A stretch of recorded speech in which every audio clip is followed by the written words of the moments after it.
গাইছেন। Sandosh তাহলে Shah, মায়েরা কীর্তনটা DJ হচ্ছে Vapi, কোথায়? Dusha 1 number pole. হ্যাঁ, বাহ, কৃষ্ণনগর। কোন বাড়িতে? জমিদার বাড়িতে কীর্তন হচ্ছে। আপনারা ভাবুন কিছুক্ষণের জন্য আপনারা জমিদার বাড়ির ভক্তবৃন্দ আর আমি কৃষ্ণনগরের কীর্তনিয়া, কিছুক্ষণের জন্য চলুন কীর্তন শুনি আমরা। সেই অপূর্ব সুন্দর কীর্তন রূপের গৌরচন্দ্রিকার পদ আমি গাইছি।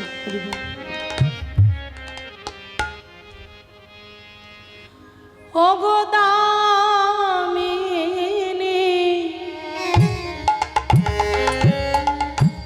দাম,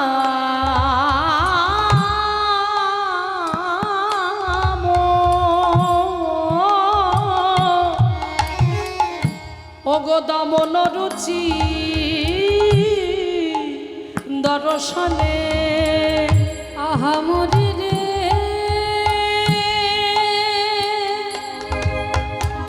আহামরি রে,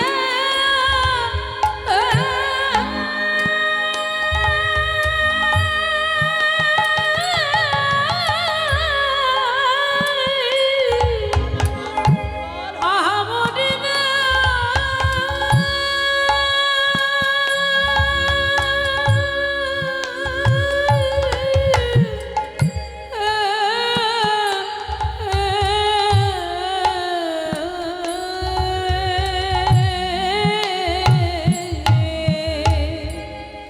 ওগো দামিনী দা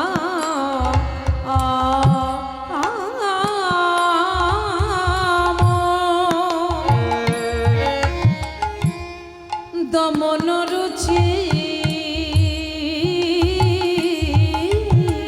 দর্শনে দর্শনে ওগো দূরে গেল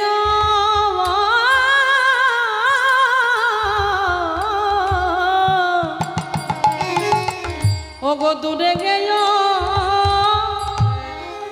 দার পকি দাপ রে, ওগো দূরে গেল দর পকি দাপ। কথাগুলো কি বলছে শুনুন, কঠিন কঠিন ভাষা। দামিনী দাম, দমন রুচি দর্শনে, দূরে গেয়েও দরপকি দাপ। দামিনী মানে কি? দামিনী মানে হলো কি? বিদ্যুৎ। দামিনী মানে বিদ্যুৎ, আর দাম মানে হলো মালা। এই সবটা মিলিয়ে হলো বিদ্যুতের মালা। বিদ্যুতের মালা? কার গলায় বিদ্যুতের মালা থাকতে পারে? আমার আপনার গলায় বিদ্যুতের মালা থাকলে আমরা বাঁচবো মা? এখানে ছটপট করতে করতে মরে যাব। তাহলে বিদ্যুতের মালা আছে কার গলায়? না বলছে ও গো বিধাতা পুরুষ কত যত্ন করে আকাশ থেকে বিদ্যুৎ ছেনে এনে তা দিয়ে অপূর্ব সুন্দর মালা রচনা করে আমার গৌর হরির গলায় পরিয়ে দিয়েছে। তাই তো আমার গৌরের গলায় বিদ্যুতের মালা, বিদ্যুতের মালা। আজ নদিয়া নবদ্বীপে করে জ্বালা, করে জ্বালা। নদিয়া বাসির গেল সকল জ্বালা, সকল জ্বালা। তাই তো আমার গৌরের গলায় বিদ্যুতের মালা। এইবারে যখন কি সুন্দর করে বলছে দেখুন, বলছে দামিনী দাম ও দমন রুচি। রুচি মানে শোভা, দর্শনে দর্শন করছে। কে দর্শন করছে? দর্শন করছেন অন্য কেউ নয়, যার অহংকার হলো সৃষ্টিকর্তা ব্রহ্মার মনন থেকে সৃষ্টি হয়েছিল মদন দেবতা, কাম দেবতা। সেই কাম দেবতার এত রূপ, এত সুন্দর তাকে দেখতে, সে মনে মনে ভাবে যে আমার থেকে সুন্দর এই পৃথিবীর বুকে আর কেউ নাই, কোনো পুরুষ নাই। হঠাৎ করে যখন তিনি জানতে পারলেন যে তার থেকেও সুন্দর আছে নদিয়া নবদ্বীপের যাকে চাঁদ বলা হয়, গৌর চাঁদ, গৌর সুন্দর, তবে তো আমায় দেখতে হবে আমার থেকেও সুন্দর কে আছে। তাই ছুটতে ছুটতে চলে যাচ্ছেন কাম দেবতা। কোথায়? কাম দেবতা ছুটতে ছুটতে চলে গেলেন সেই নদিয়া নবদ্বীপের মাটিতে। আর নদিয়া নবদ্বীপের মাটিতে গিয়ে দেখলেন অপূর্ব সুন্দর রূপ আজরে লম্বিত ভুজযুগল উত্তোলন করে দাঁড়িয়ে আছে। সকলে নদিয়াবাসী তাকে ঘিরে কীর্তন করছে। শ্রীখোল করতাল সঙ্গে নিয়ে হরিনাম সংকীর্তনে মেতে উঠেছেন, কীর্তন করছেন, গাইছেন ভজ শ্রীকৃষ্ণ কহ শ্রীকৃষ্ণ লহ শ্রীকৃষ্ণের নাম রে। ভজ শ্রীকৃষ্ণ কহ শ্রীকৃষ্ণ লহ শ্রীকৃষ্ণের নাম রে। যে জনা শ্রী কৃষ্ণ ভজে সে হয় আমার প্রাণ রে। যে জনা শ্রীকৃষ্ণ ভজে সে হয় আমার প্রাণ রে। ভজ শ্রীকৃষ্ণ কহ শ্রীকৃষ্ণ লহ শ্রীকৃষ্ণের নাম। উলুধ্বনি হরিব কৃষ্ণ কহ শ্রীকৃষ্ণ লহ শ্রীকৃষ্ণের নাম রে। ভজ শ্রীকৃষ্ণ কহ শ্রীকৃষ্ণ লহ শ্রীকৃষ্ণের নাম রে। ভজ শ্রীকৃষ্ণ কহ শ্রীকৃষ্ণ লহ শ্রীকৃষ্ণের নাম রে। কাম দেবতা অবাক হলেন, আমি কাকে দেখছি? আমি কি দেখছি? এমন সুন্দর রূপ, এমন অপূর্ব সুন্দর দেখতে, এমন রূপের মানুষ তো আমি আগে কখনো দেখিনি। অহংকার চূর্ণ হলো কাম দেবতা। আছাড় খেয়ে বললেন গৌর হরির চরণে, দূরে গেও দর্প কি দাপ। দর্প অহংকার চূর্ণ হয়ে গেল। সেই জন্য বললেন দামিনী দাম ও দমন রুচি দর্শনে দূরে গেও দর্প কি দাপ। আহা অমায়েরা, কীর্তনটা কোথায় হচ্ছিল? কৃষ্ণনগরে। সামনে বসে শুনছিল কে? চন্দ্র শশী দেবী জমিদার গিন্নি। আর কীর্তনিয়া কীর্তন গাইছিল। কীর্তন শুনে মোহিত, কীর্তন শুনছে পাগলিনীর মতো হয়ে যাচ্ছে, উন্মাদিনীর মতো হয়ে যাচ্ছে। আহ কি শোনালে বাবা, কি শোনালে, কি অপূর্ব সুন্দর কথা। আহা আমাকে আরো শোনা, আমাকে আরো শোনা, আমি আরো শুনতে চাই। কীর্তনিয়া বললেন বাবা মাগো, গৌর হরির কথা কত বলি, আমি যত বলি আমি তত হারি, তত হারি, তত হারি। আহা হরি বল, কি বলছে দেখো। আমার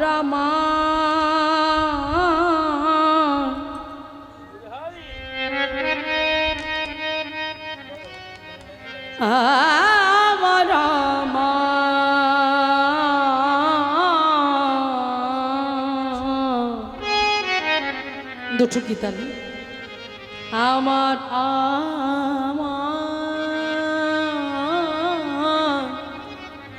গোরা রূপে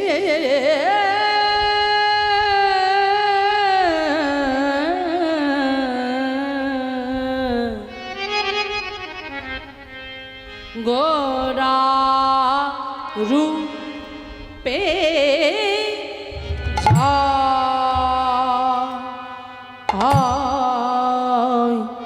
বলে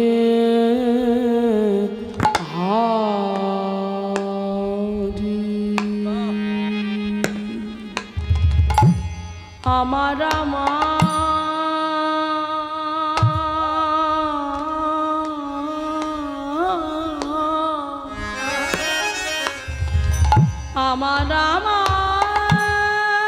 আমার গোরা রূপে রূপে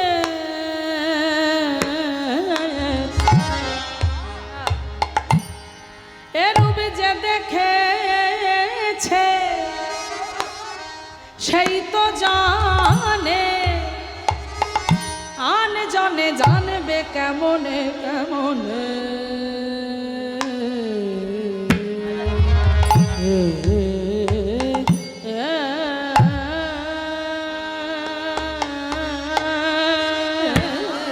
গোরা রূপে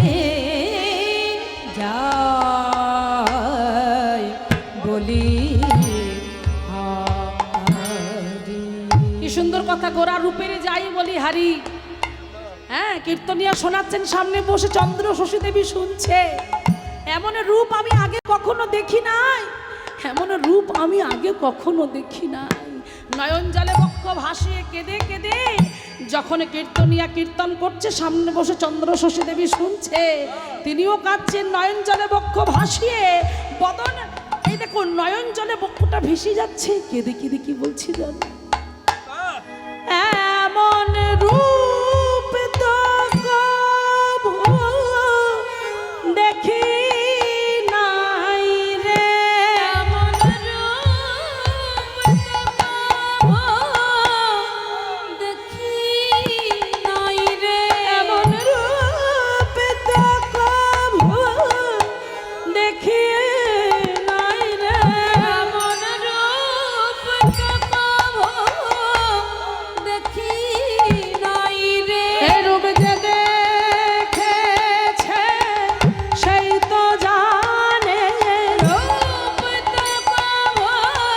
দেখি নাই রে। এ রূপ যে দেখেছে সেই তো জানে, রূপ দেখি নাই রে। এ রূপ যে দেখেছে সেই তো জানে, রূপ দেখি নাই এ রে। রূপ যে দেখেছে সেই তো জানে, রূপ দেখি নাই রে। এ রূপ যে দেখেছে সেই তো জানে, রূপ দেখি নাই এ রে। রূপ যে দেখেছে সেই তো জানে, রূপ দেখি নাই এ রে। রূপ যে দেখেছে সেই তো জানে, রূপ দেখি নাই এ রে। রূপ যে দেখেছে সেই তো জানে,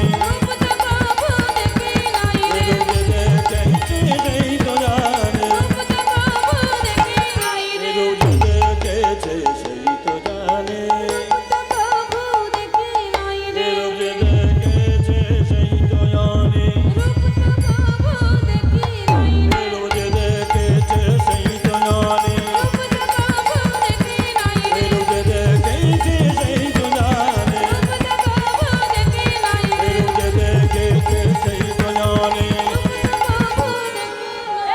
যে দেখেছে সেই তো নিতাই জানে, গৌর প্রেমানন্দে।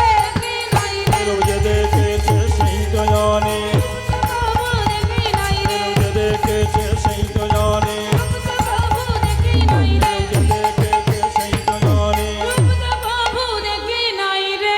ওরা রূপে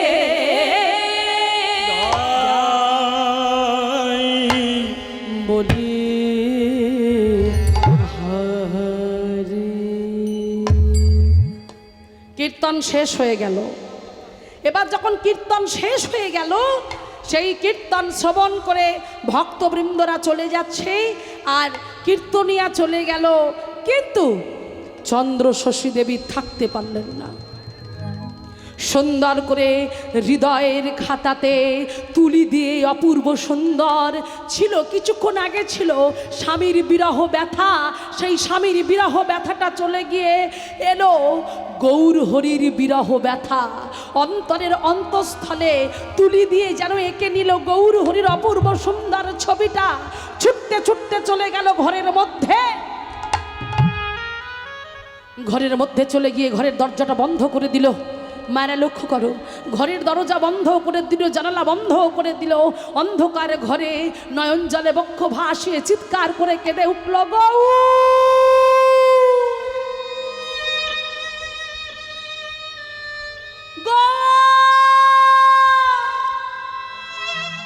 কোথায় গেলে আমি তোমায় পাবো গৌর? কোথায় গেলে আমি তোমায় পাবো? আমার যে জগতে সংসারে কেউ নাই, আমি শুধু তোমার হতে চাই, আমি শুধু তোমার হতে চাই। আমি কিচ্ছু চাই না, আমি কিচ্ছু চাই না, আমি কিচ্ছু চাই না, আমি শুধু তোমার হতে চাই। মায়েরা, এই জগতে সংসারে ভক্ত যদি ভক্তের মতো হয় না, ভক্তের মধ্যে যদি প্রেম থাকে, আকুলতা থাকে, ভক্তি থাকে, চোখের জল থাকে, জানবেন ভগবান সেই ভক্তের হয়। ভগবান কোনো জাতের বিচার করে না, কে ছোট কে বড় কারো বিচার করে না। তার প্রত্যক্ষ প্রমাণ দেই বৃন্দাবনে। বৃন্দাবনে এক গোয়ালিনী মা ছিল, যে প্রতিদিন রুটি তৈরি করে এক বাবাজিকে বৃন্দাবনে দিয়ে আসতেন ভগবানের সেবার জন্য। প্রতিদিন ওই বৃদ্ধা মা তিনি রুটি গড়তেন, রুটি তৈরি করে ঝুড়িতে করে প্রতিদিন ওই জঙ্গলের পথ পেরিয়ে বহু দূরে বাবাজির বাড়ি, সেই বাবাজির বাড়িতে গিয়ে তিনি প্রতিদিন রুটি দিয়ে আসতো ভগবানের ভোগ নিবেদনের জন্য। ভালো করে মন দিয়ে শুনুন মায়েরা, বৃন্দাবনের ঘটনা। এইবার সেই বৃদ্ধা মা যখন ঝুড়িতে করে ওই রুটি নিয়ে চলেছে, সেদিনও যাচ্ছেন, যেতে যেতে হঠাৎ করে উঠে এলো ঝড় বৃষ্টি, বজ্র বিদ্যুৎ, থাকতে পারলেন না, এত জোরে ঝড় উঠে এলো, বৃষ্টি নেমে এলো। সেই বৃদ্ধা মা মাথায় ঝুড়িটা নিয়ে জঙ্গলের পথ পেরিয়ে চলেছেন। যেতে যেতে যেতে যেতে আমার পায়ে পড়েছিল চটি, পড়েছিল চটি। সেই চটিটা কাদার মধ্যে এমন স্লিপ করতে লাগলো, উনি আর হাঁটতে পারছে না, বয়স হয়ে গেছে তো, তাই ভুলে গিয়ে ভাবছে আমি যদি চটি পরে হাঁটি তাহলে পড়ে যাব, আর পড়ে গেলে আমার যে ঝুড়ির মধ্যে রুটিটা ওটাও পড়ে যাবে, আর পড়ে গেলে আমার ভগবানের আজকে ভোগ নিবেদন করা হবে না। তাই কি করলেন, ওই পায়ের চটিটা খুলে, ভুলে গেছে, ওই চটিটা খুলে করলো তাড়াতাড়ি করে ওই ঝুড়ির মধ্যে রেখে দিয়েছেন। চটিটা খুলে যখন ঝুড়ির মধ্যে রেখে দিয়েছেন, রেখে দিয়ে ওই ভিজে অবস্থায় ওই জঙ্গলের পথ পেরিয়ে বুড়িমা আমার সেই বাবাজির দরজার কাছে গিয়ে দরজায় টোকা দিয়ে বলছে, বাবাজি, বাবাজি দরজাটা খুলুন না, বাবাজি আমি এসেছি, ভগবানের রুটি নিয়ে এসেছি, আপনি ভোগ লাগাবেন না, আমি রুটি নিয়ে এসেছি, দরজাটা খুলুন না। ধীরে ধীরে বাবাজি দরজাটা খুলে, আরে বুড়িমা এত জল ঝরে তুমি এলে কি করে? আরে সে অনেক কাণ্ড হয়ে গেছে বাবাজি, ভিতরে এসো, ভিতরে এসো। এই বলে বৃদ্ধা মাকে যখন ভিতরে নিয়ে গেল মা, এবার ভিতরে নিয়ে গিয়ে এবারে বাবাজি করলো, বলছে বাবা আমি আর পাচ্ছি না, মাথা থেকে আমার ঝুড়িটা একটু নামাবে বাবা। নিশ্চয়ই নিশ্চয়ই। এই বলে বাবাজি করলো কি, বুড়িমার মাথায় যে ঝুড়িটা ছিল সেই ঝুড়িটা নামিয়েছে, কারণ ওতেই তো ভগবানের রুটিটা রাখা আছে পাত্রের মধ্যে। এই বলে ঝুড়িটা যখনই নামিয়ে বাবাজি হাসতে হাসতে বলছে, মাগো আমি খুব খুশি যে তুমি ঝড় জল মাথায় নিয়েও আমার ভগবানের ভোগটা নিয়ে এসেছো, দাও। একই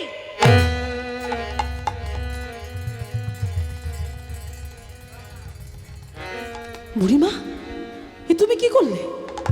কেন বাবা, আমার কি অপরাধ?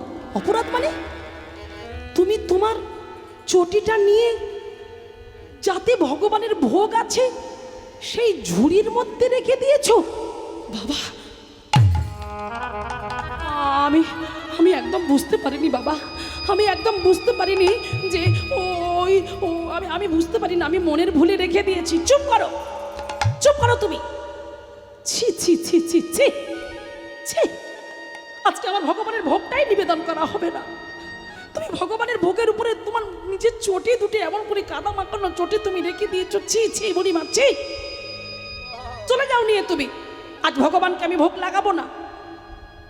হাতটা ধরে বলছে, বাবা আমি বুড়ো মানুষ, আমি বুঝতে পারিনি, কিন্তু আমি যে সারাদিন ধরে কত কষ্ট করে, কত প্রেম দিয়ে, অনুরাগ দিয়ে, আমি আমার চোখের জল দিয়ে আমি ওই রুটিগুলো বানিয়েছিলাম, সেই রুটিগুলো আমি নিয়ে এসেছিলাম, কিন্তু আমি তো বলছি আমার মনের ভুল হয়ে গেছে, আমি ইচ্ছা করে জুতোগুলো রাখিনি, আমি ইচ্ছা করে রাখিনি, আমি ওসব কোনো কথা শুনতে চাই না, তুমি এগুলো নিয়ে চলে যাও বলে দিলাম।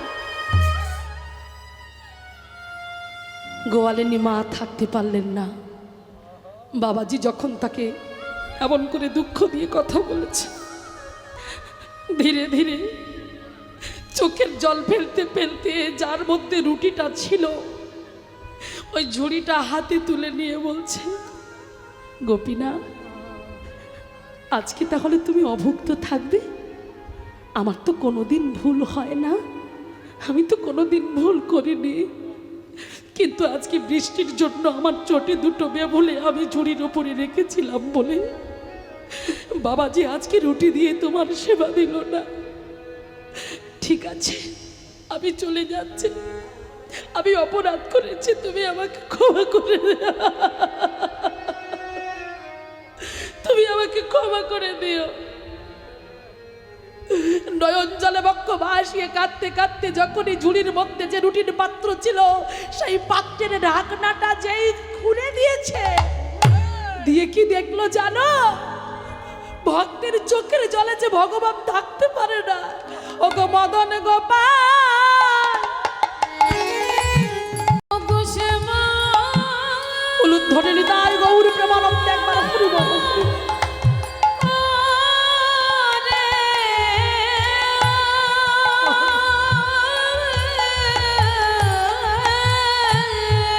ভক্ত যদি চোখের জলে তারে ডাকিতে পারে দেখে মদন গোপাল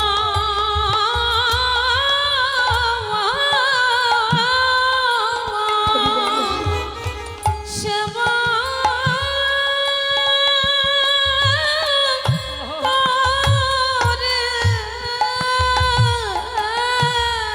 মদন গোপালের সেবা করে, কারণ ভগবান ভালো মন্দ খেতে চায় না, ভগবানের সোনার সিংহাসন চায় না।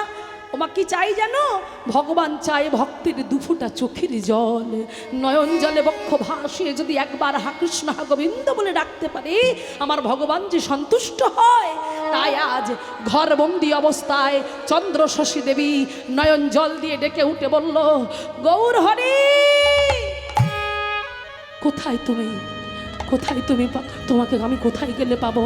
আমি শুনেছি তুমি কত পতিত উদ্ধার করেছো, তবে আমার মতো পতিতকে কি তুমি উদ্ধার করবে না?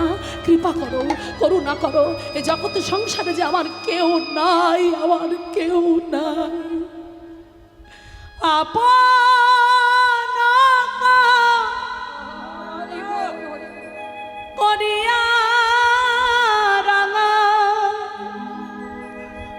তোমার চরণে রাখি হো গৌরাঙ্গ তুমি মোরে দয়া না ছাড়ি হো গৌরাঙ্গ তুমি মোরে দয়া না ছাড়ি হো ওগো আপন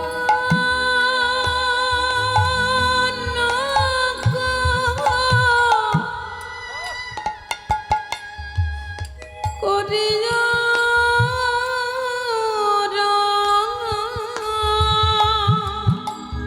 তোমার চরণে রাখি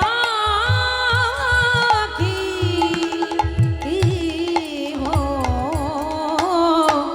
গৌরাঙ্গ তুমি মোরে দয়া না ছাড়ি হো গৌরাঙ্গ তুমি মোরে দয়া না ছাড়ি হো তোমার চরণ লাগি সবেতে আগিনু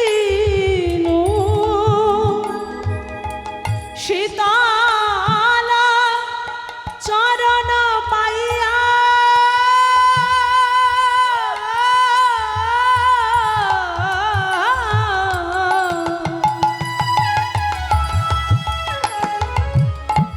শরণ লইনু।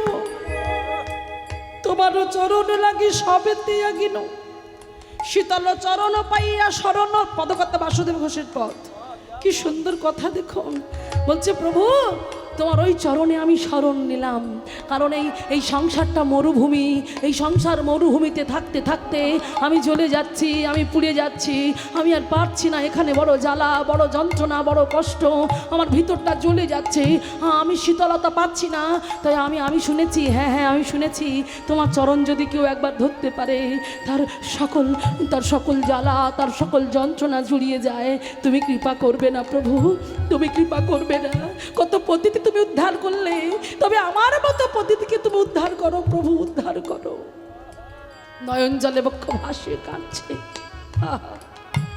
বাসুদেব ঘোষ বলে চরণ ধরিয়া বাবা কৃপা করি দেহ মোরে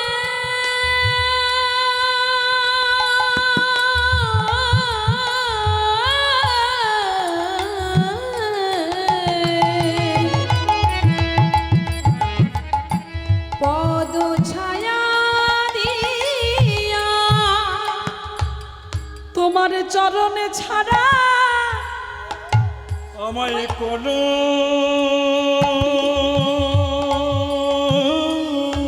নিতাই গৌর প্রভাব করোনা গো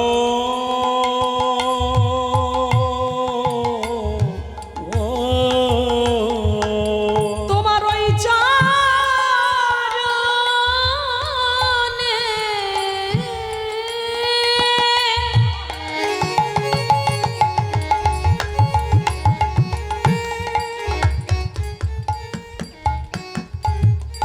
ওই চরণে আশ্রয়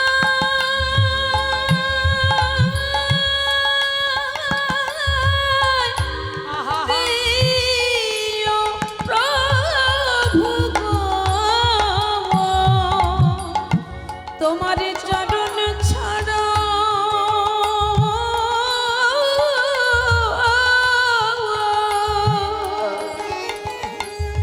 আমায় করা না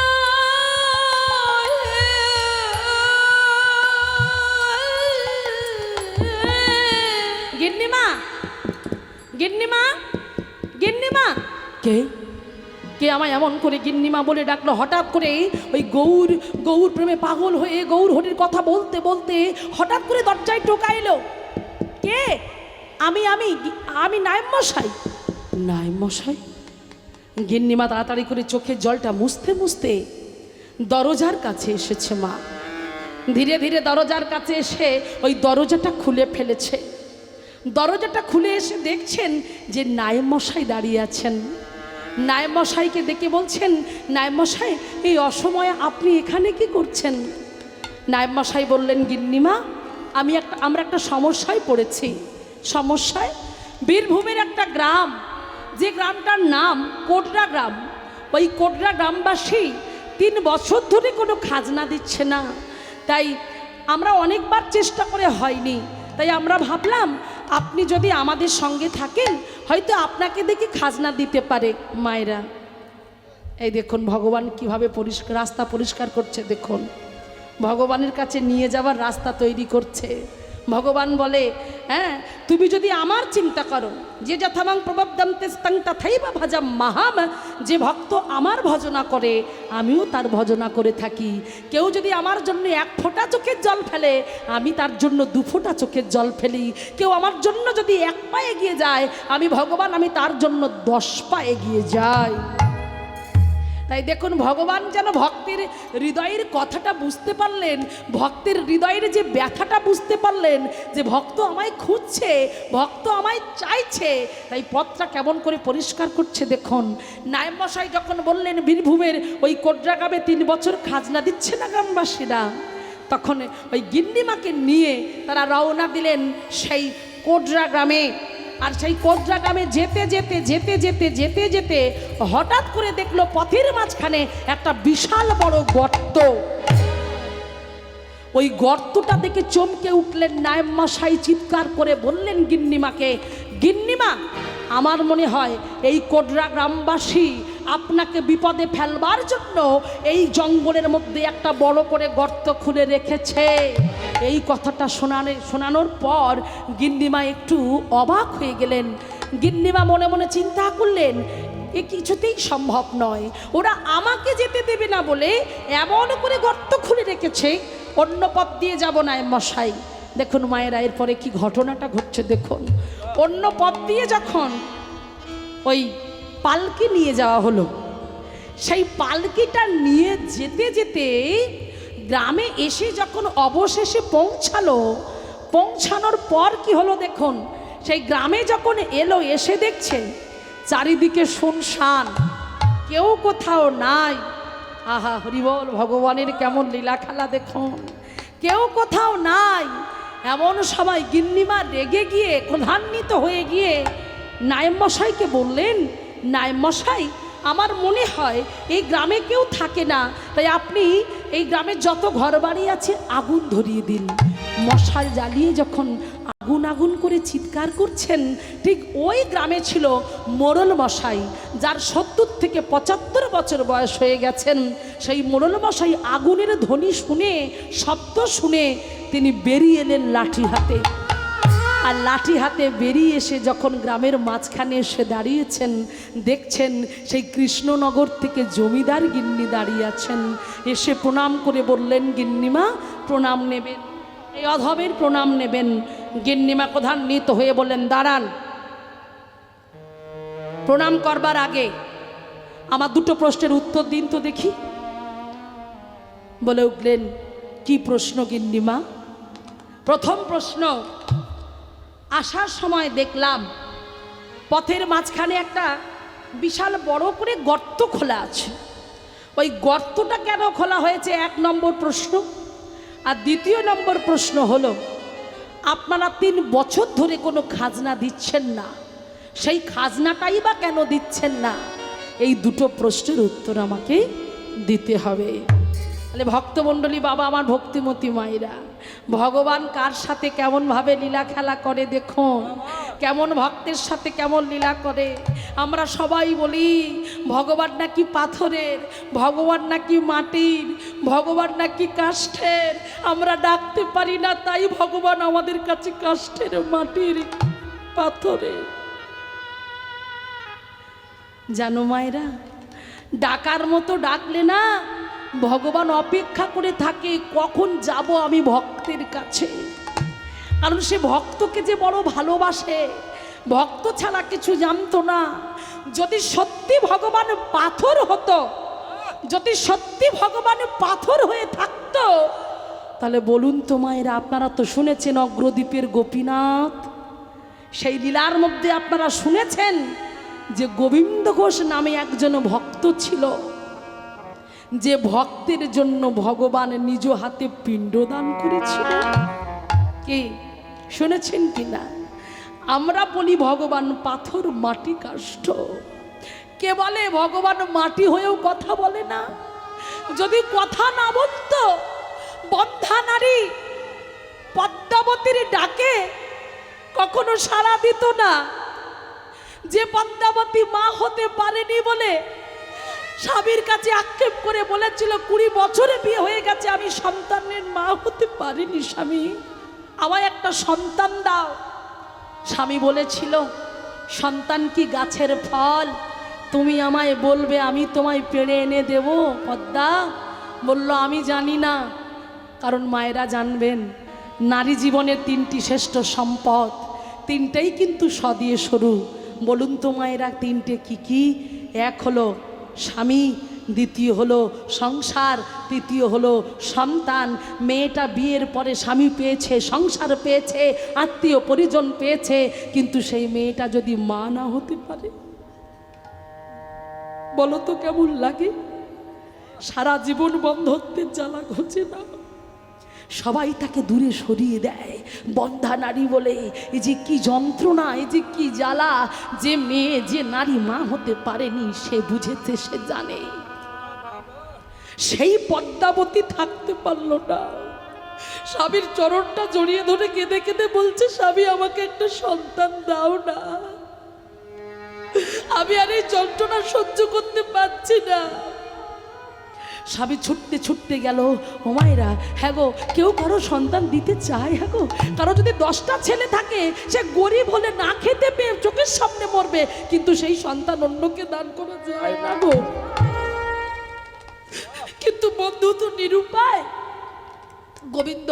গোবিন্দ দত্ত না, বাসু দত্ত ছুটে এসে বন্ধুর বাড়িতে গিয়ে বলছে, বন্ধু তোর তো 4টে সন্তান, একটা আমাকে দিবি ভাই? তুই যা চাইবি আমি তোকে তাই দেবো, একটা সন্তান আমাকে দে না রে। বাসুদত্তকে বলেছিল, বন্ধু দেখ ভাই, অর্থ চাইলে অর্থ দেব, বস্ত্র চাইলে বস্ত্র দেব, কিন্তু সন্তান চাস না। তাহলে বাসুদত্ত এখন কি করবে? সন্তান তো নিয়ে যেতে হবে, সন্তান পাবে কোথায়? তাই জানো মা, ওই বাসুদত্তের যে বন্ধু না, উনি ঠাকুর তৈরি করে, মাটির ঠাকুর গড়েন। হঠাৎ করে আসার পথে দেখতে পেল একটা ছোট্ট সুন্দর অপূর্ব মাটির গৌর মূর্তি গঠন করা আছে। মায়েরা মন্দির শুনুন, সেই গৌর মূর্তিটাকে দেখতে পেয়ে চিন্তা করলো, আজকে এটাই আমি ভালো করে কাপড় জড়িয়ে এমন করে কোলে নেব, আমি পদ্মাকে বুঝতে দেব না যে ওটা মাটির না রক্ত।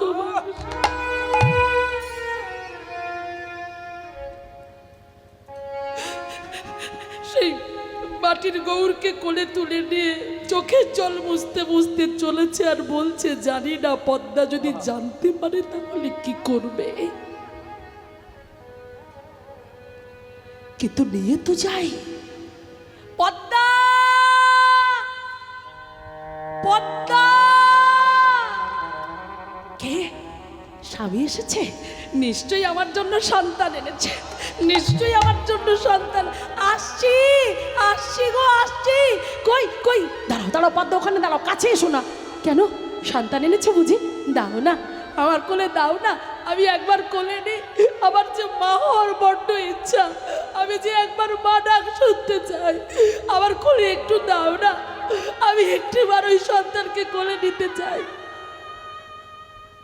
বাসুদত্ত চিন্তা করলো, মেয়েটা যে পাগল হয়ে যাবে। পদ্মা, আমি তো এনেছি, তুমি শান্ত হও। পদ্মা, তুমি জানো এর একটা ভালো নাম আছে। কি নাম স্বামী? ওর নাম গৌর। বাহ, ভারী মিষ্টি নাম তো। কিন্তু পদ্মা খবরদার, ও কিন্তু ঘুমাচ্ছে, ওর কাঁচা ঘুম যদি তুমি ভাঙিয়ে দাও ওকে ডেকে, ও কিন্তু মাটি হয়ে যাবে।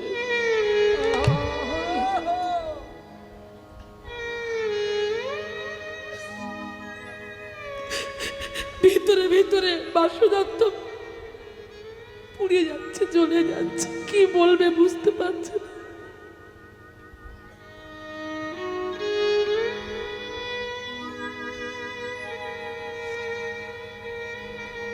পদ্মা বলল, এই দেখো এখানে দোলনাটা পাতা আছে, দোলনার উপরে ওই গৌরকে শুইয়ে দাও। হ্যাঁ হ্যাঁ, তুমি যেমনটি বলেছ আমি তেমনটি করবো, আমি ডাকবো না। ও যখন ঘুম ভাঙবে, সেই তো আমার সন্তান নেই, ও যখন ঘুম ভাঙবে তখন নয় আমাকে মা বলে ডাকবে, কি আছে, ওকে শুইয়ে দাও। এই বলে বাসুদত্ত ধীরে ধীরে ওই দোলনার উপরে ওই মাটির গৌরকে শুইয়ে দিয়েছে। এবার মাটির গৌরকে শুইয়ে দিয়ে যখন বাসুদত্ত ওই লজ্জায় মুখ দেখাবে না বলে ঘর থেকে ছুটতে ছুটতে বেরিয়ে চলে গেল, সেই পদ্মাবতী নিজে মা হতে পারেনি, লোকের বাড়ি বাড়ি গিয়ে দুগ্ধ চেয়ে নিয়ে এসেছে। দুগ্ধ চেয়ে নিয়ে এসে গরম করে, এইবার সকাল গড়িয়ে একটু বেলা হয়ে গেছে তো, দুগ্ধটা নিয়ে গিয়ে গৌরীর কাছে কাছে গিয়ে দুধ থেকে ডাকছে, ও গৌর, গৌর, তুই এখনো ঘুমাবি বাবা? সেই কোন সকালে এসেছিস, ওঠ না বাবা, খেয়ে নে বাবা, একটু দুধ খেয়ে নে, ওঠ না বাবা। এই গৌর, ও মায়েরা, মাটি কি কখনো কথা বলে? মাটি কি কখনো সাড়া দেয় গো? ও মায়েরা, এখন ও কি করে জানবে? পদ্মা জানে তো, ও রক্ত মাংসে গোড়া গৌর, ও ঘুমিয়ে পড়েছে, ও তো জানে না যে ওটা মাটি।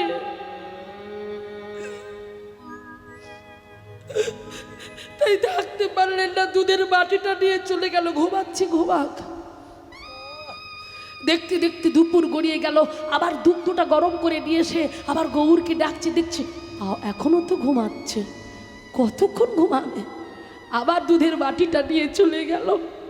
এইবার সন্ধ্যা হয়ে এসেছে, আর থাকতে পারলেন না পদ্মাবতী। চিন্তা করছে এত ঘুমাবে কেন, সেই কোন সকালবেলা এসে তখন থেকে দোলনায় শুয়ে দিয়েছি, তখন থেকে ঘুমাচ্ছে, এখনো ঘুম, যা হয় হোক, মাটি হয় হোক, তবু আমি ওকে ডেকে তুলবো। হ্যাঁ, পেটে কিচ্ছু নেই, সকাল থেকে কিচ্ছু খাইনি, এখনো ঘুমাবে? না না, ও ঘুমালে আমি ঘুমাতে দেবো না, আমি ওকে জাগিয়ে তুলবই, আমি জাগিয়ে তুলবই। ওই ওই দুগ্ধের পাত্রটা নিয়ে এসে এক পা করে ওই গৌরের কাছে গিয়ে, তখনও গৌর চোখ বন্ধ। ও যে মাটির গৌর যে কথা বলে না মা, ওই দুধের পাত্রটি ধীরে ধীরে এক জায়গায় বসিয়ে